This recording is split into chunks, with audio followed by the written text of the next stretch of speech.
নমস্কার, কলকাতা ক্যাম্পাসে তোমাদের সকলকে স্বাগত জানাই। আজকে আবার একটা নতুন দিন, কিন্তু রোদ যে খুব একটা সাংঘাতিক কিছু তা নয়। তো এইখানে গজা সারা বাড়ি ঘুরছে, এখানে কিছুক্ষণ, ওখানে কিছুক্ষণ, সেখানে কিছুক্ষণ এই করবে। চন্দন বাজার টাজার নিয়ে চলেছে। আজকে আমার কি হয়েছে জানো, যাচ্ছে তাই কাণ্ড হয়েছে। আজকে আমি সকালবেলা 5:30টায় ঘুম থেকে উঠে পড়েছি। এবারে উঠে বললাম যাক ভালোই হয়েছে, কাজগুলো করে ফেলি চটপট করে। ঘরটার মুছে ঝাড়ফাট দিয়ে নিয়েছি, তারপরে দেখছি মা 5:30 বাজে, এখনো তো কেউ উঠবে না।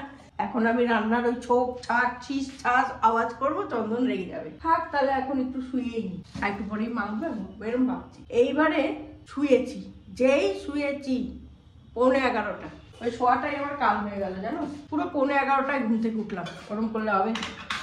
এখন দৌড়াদৌড়ি, ব্রেকফাস্ট তৈরি করব, তারপরে রান্না করব, ঠাকুর দেবো। আজকে প্রচন্ড দৌড়াদৌড়ি লেগে গেছে। এই জন্য কি বলবে, আমার সব কাণ্ড হয় না। আর আজকাল কি অদ্ভুত হচ্ছে গো, শীতটাই চন্দন দুধ আনোনি, কিন্তু একটা আছে, এক্ষুনি ঝাড়বে। দুধ, চায়ের দুধ। দিনের বেলাটা না কি গরম লাগছে গো, রাতের বেলাটা হঠাৎ করে আমার কি গরম লাগছে, মনে হচ্ছে ফ্যান চালিয়ে দিই। ফ্যান তো আর চালানো যায় না, ঠান্ডা লেগে যাবে। মাও বলছে যে মারও গরম লাগছে, চন্দনও বলছে গরম লাগছে। কি জানি কেন আমার এখানে বেশ গরম লাগছে, কিন্তু মনে হচ্ছিল ফ্যান চালিয়ে দিই। তাহলে ঘুমটা ভেঙে যাচ্ছে, আবার ভয়ে চালাচ্ছিও না। চন্দন এই যে ফুলকপি এনেছে একটা ঠাসা। ফুলকপিটা এনেছে বলে আমার মনে হচ্ছে এটা বোধহয় কাতলা বা রুই মাছ এনেছে। হ্যাঁ, এই যে খুলে ধুয়ে দেখাচ্ছি। আর এখানে চিকেন আমাদের 2 দিন অন্তর অন্তরই আসছে। আর এই যে আবার বাটা মাছ নিয়ে এসছে।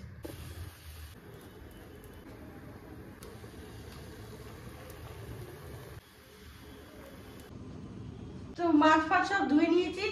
আর এখানে গজার মাংস হয়ে গেছে। এখানে আলু ফুলকপি দিয়ে আজকে করবো বড় মাছটা, সেই জন্য আলু ফুলকপি একটু ভাপাতে দিয়েছি। আর এখানে মাছ এনেছে, সাইজ দেখো শুধু, দেখো এক একটা সাইজ। মা এত বড় মাছ খাবে বলো? আর এই লেজটা নিয়েছি আজকে, এই লেজটা দিয়ে একবার ইচ্ছা আছে ভর্তা করবার, দেখি কি করতে পারি। এই লেজটা দিয়ে ভর্তা করলে খারাপ লাগবে না, ভালোই লাগবে। সব রকম লেজ দিয়েই ভর্তা করা যায়।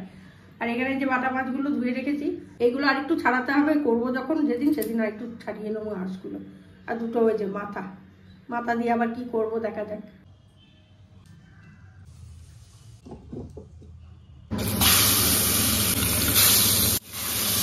এখানে ফুলকপিটা দিয়ে দিলাম, আর দারচিনি আর জিরে ফোড়ন দিয়েছি।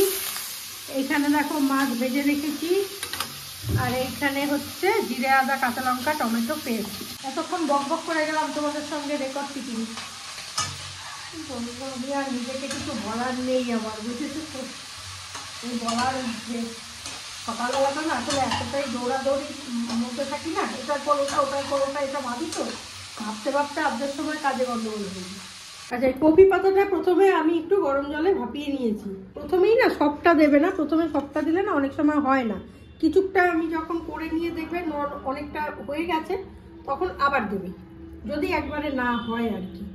এটা এবার একটু ঠান্ডা করতে হবে, ঠান্ডা করে আমি মিক্সিতে পেস্ট করব।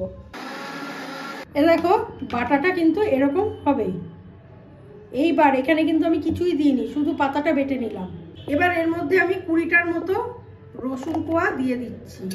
আমার লঙ্কাটা যেহেতু ঝাল, সেই জন্য আমি খুব বেশি দিচ্ছি না, 1টা 2টো এই 3টে লঙ্কা আমি দিয়ে দিচ্ছি। আবার এটা পেস্ট করব একসঙ্গে। এই দেখো, দেখেছো সুন্দর হয়ে গেল পেস্টটা।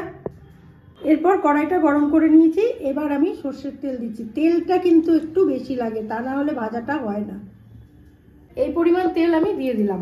তেল এখানে দেখো গরম হয়ে গেছে, ধোয়া উঠছে। এই পর্যায়ে আমি কালো জিরে ফোড়ন দিয়ে দিচ্ছি। এবার এর মধ্যে এই পেস্টটা দিয়ে দেবো। এটা খুবই সোজা একটা রেসিপি, তবু অনেকে দেখতে চেয়েছে বলে আমি দেখালাম। শীতকালে না এই ধরনের বাটা করাই যায়। ফুলকপির পাতাগুলো আমরা অনেক সময় ফেলে না দিয়ে এরমভাবে করাই যায়।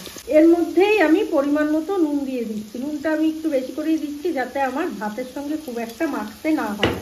আর দিয়ে দিচ্ছি হলুদ। এইবার এটাকে ভালো করে নাড়াতে হবে। নাড়িয়ে নুন হলুদ একদম এটার সঙ্গে মিশিয়ে দিতে হবে, দিয়ে এটাকে ভাজতে হবে।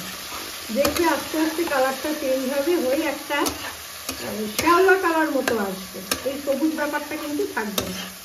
শ্যাওলা কালারটা যখনই আসবে এবং দেখবে তেল থেকে একদম ছেড়ে, কড়াই থেকে ছেড়ে যাচ্ছে, তখনই বুঝবে যে এটা হয়ে গেছে।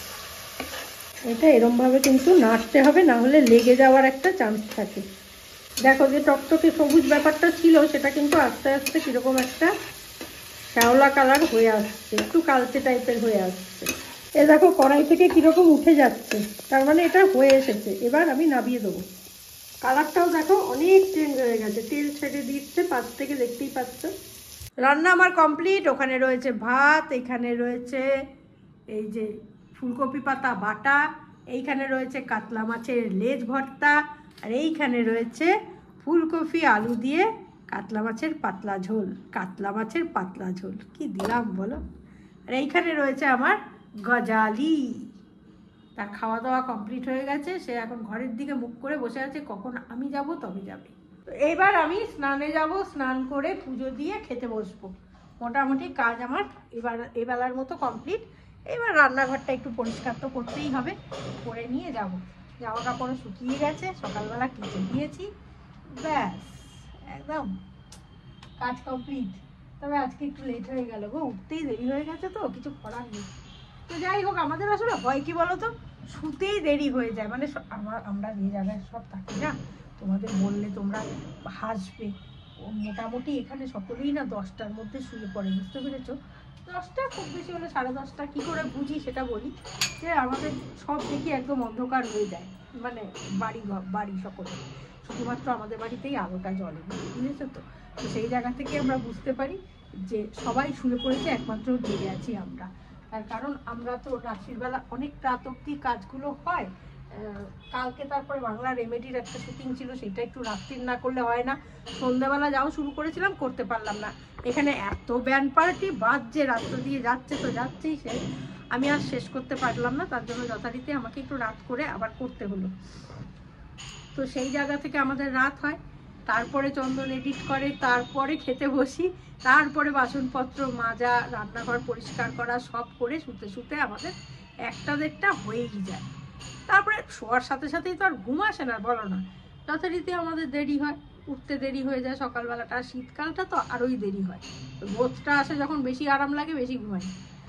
তো এইভাবেই চলছে আর কি, লাইফস্টাইলটা আমাদের এরকম হয়ে গেছে, বরাবরই এরকম ছিল, আরও হয়ে গেল আর কি। তো যাই হোক, আজকের ভিডিওটা আমি এখানেই শেষ করছি। যদি ভালো লাগে লাইক শেয়ার কমেন্ট অবশ্যই করো, রোদটা বেশ ভালো লাগছে। আর নেক্সট ব্লগ নিয়ে আবারও আসছি, ততক্ষণের জন্য সঙ্গে রাখো, দেখতে থাকো তোমাদের একান্ত প্রিয় পরিবার, কাছের পরিবার, সব্বার পরিবার, গজার পরিবার, কলকাতা ক্যানভাস। আজকে সকালবেলা না কাজ করতে করতে একটা গান শুনলাম, আরতি মুখোপাধ্যায়। বন্য বন্য এ অরণ্য ভালো, বন্য বন্য এ অরণ্য ভালো, অন্ধকারে সূর্য সোনা আলো, অন্য বনে জনারণ্যে থেকে বন্দী হয়ে থেকে কি হবে, কি পাবে, নিজেকে হারাবে। লা লা লা লা লা লা লা লা লা লা। চলো টাটা, সবাই ভালো থেকো।